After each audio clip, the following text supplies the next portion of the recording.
बिला वजह अपना वक्त बर्बाद कर रहे हो। जब गवर्नमेंट कह रही तुम्हारे फैसले नहीं मानेंगे तो फिर मुकदमे सुनने से फायदा क्या। मैं होता अगर चीफ जस्टिस पाकिस्तान, मैं सारे अदालतें पाकिस्तान में बंद कर देता। क्या मॉरल अथॉरिटी, जब गवर्नमेंट कह रही है कि हम तुम्हारे फैसले नहीं मानेंगे, तुम क्यों अदालतें चला रहे हो, क्यों ये हियरिंग कर रहे हो, ड्रामा हो रहा है। देखिए ये सब बेकार बातें हैं।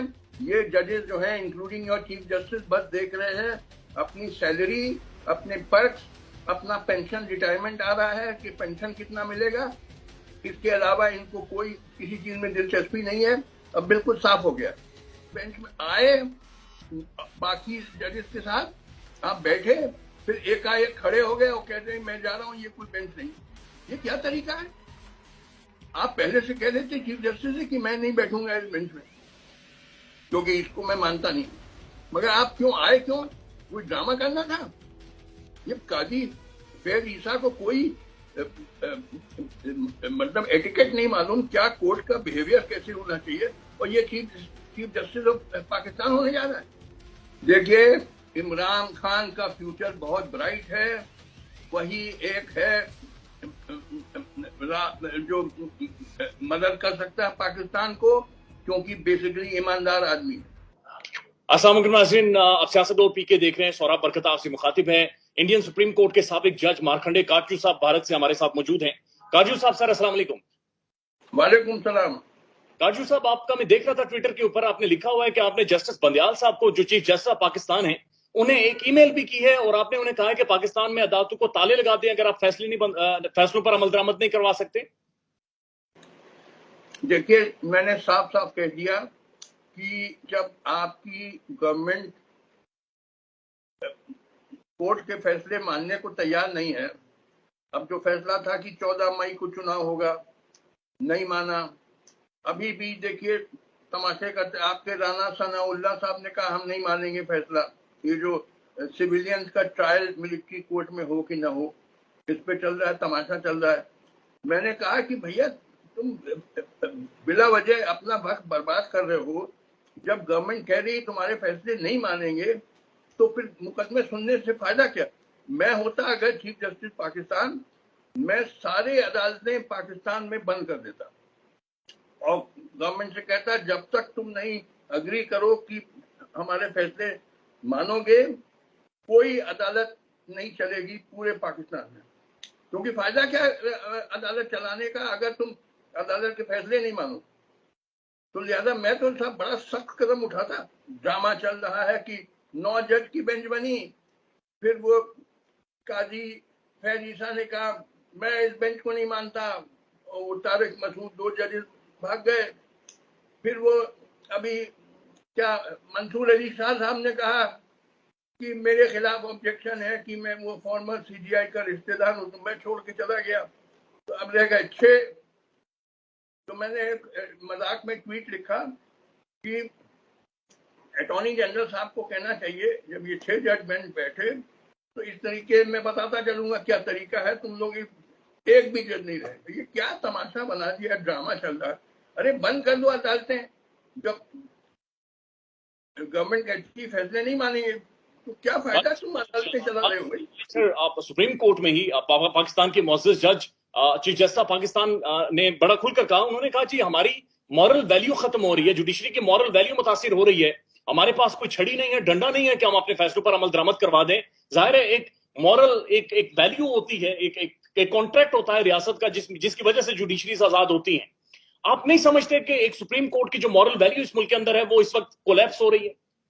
देखिए मॉरल वैल्यू होती है आपकी जुडिशरी की और सुप्रीम कोर्ट की। अगर चीफ जस्टिस अनाउंस कर देते कि हम सारी अदालतें बंद कर रहे हैं जब तक गवर्नमेंट नहीं कहेगी कि आपके फैसले हम मानेंगे, तब आपकी मॉरल अथॉरिटी हो जाती। पूरा पाकिस्तान आपकी तारीफ करता कि यह है दमदार जज जो कह रहा है कि हम सब अदालतें बंद कर रहे हैं जब तक तुम नहीं अग्री करो कि हमारे फैसले मानोगे। What is the question of moral, क्या मॉरल अथॉरिटी। जब गवर्नमेंट कह रही है कि हम तुम्हारे फैसले नहीं मानेंगे, तुम क्यों अदालतें चला रहे हो, क्यों ये हियरिंग कर रहे हो, ड्रामा हो रहा है। अब देखिए ये जो 9 जज बेंच बनी थी, रोज कुछ ना कुछ तमाशा होता है इसमें। अब लेटेस्ट तमाशा ये हुआ कि अटॉर्नी जनरल साहब ने कहा कि जो मंसूर अली शाह कोई जज हैं, वो रिश्तेदार हैं, वो ख्वाजा क्या वो फॉर्मर सीजीआई के, तो वो रिक्यूज करें। ख्वाजा साहब के तो रोज कोई ना कोई इन्हें चलने नहीं देंगे बेंच को।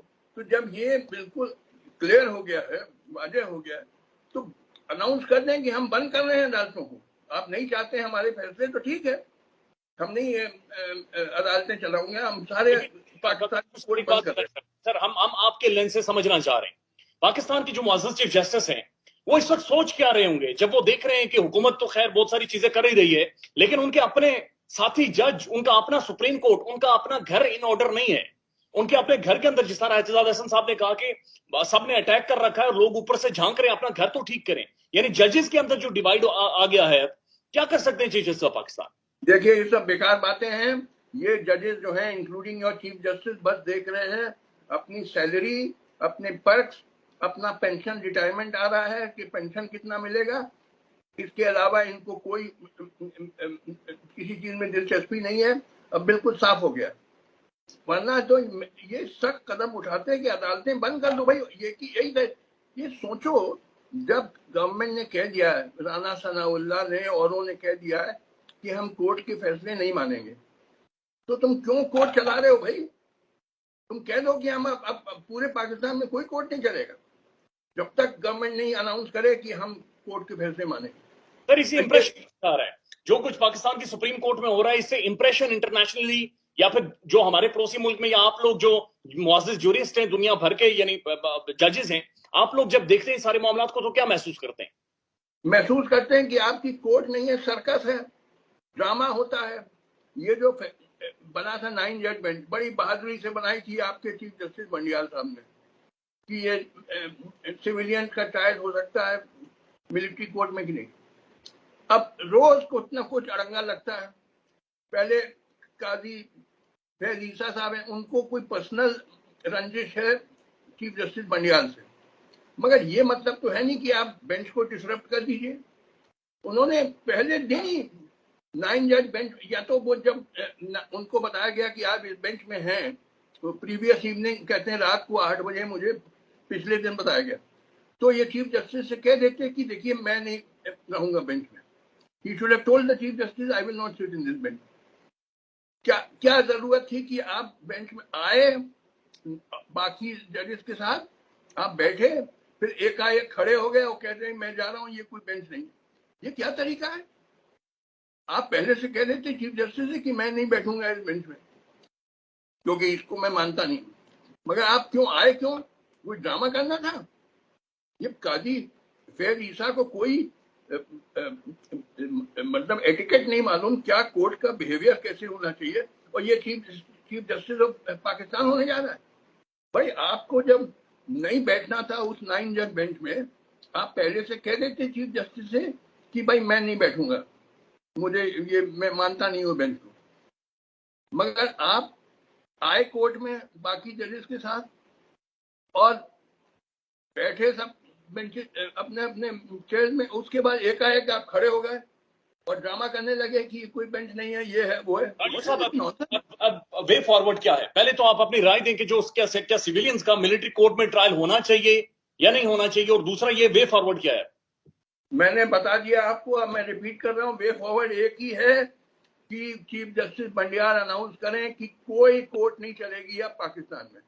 नहीं सर, वो नहीं कर सकते ना। देखें आज भी मुअज़्ज़ज़ जज ने यही कहा है कि हम तहम्मुल कर रहे हैं, हमारे तहम्मुल का गलत फायदा ना उठाया जाए, और हमने देखा है कि इससे पहले चीफ जस्टिस साहब यही हिदायत करते रहे कि बैठें सब बैठकर इंतखाबात करवाएं। तो हम देख रहे हैं कि बहुत सारी चीजें नहीं, और यही मुअज़्ज़ज़ चीफ जस्टिस है जिन्होंने कहा था कि सर सब्र करें, सब्र की तलकीन की थी कि पाकिस्तान ट्रांजिशन में है। तो ये कौन सी ट्रांजिशन है, कौन सा सब्र फिर करें? जुडिशरी का फैसला तो सर सब्र करवाना नहीं होता। देखिए, अगर जो गवर्नमेंट है उसने तय कर लिया है कि हम सुप्रीम कोर्ट के फैसले नहीं मानेंगे, क्योंकि सुप्रीम कोर्ट ने कहा था कि 14 मई को चुनाव होगा पंजाब में, तो फैसला था, उसको बिल्कुल दरकिनार कर दिया, उसको बिल्कुल यानी जैसे कूड़े की टोकरी में फेंक दिया। तो क्या फायदा ऐसी अदालतों को चलाना जिसके फैसले माने नहीं जाएंगे? भाई और कोई तरीका मुझे नहीं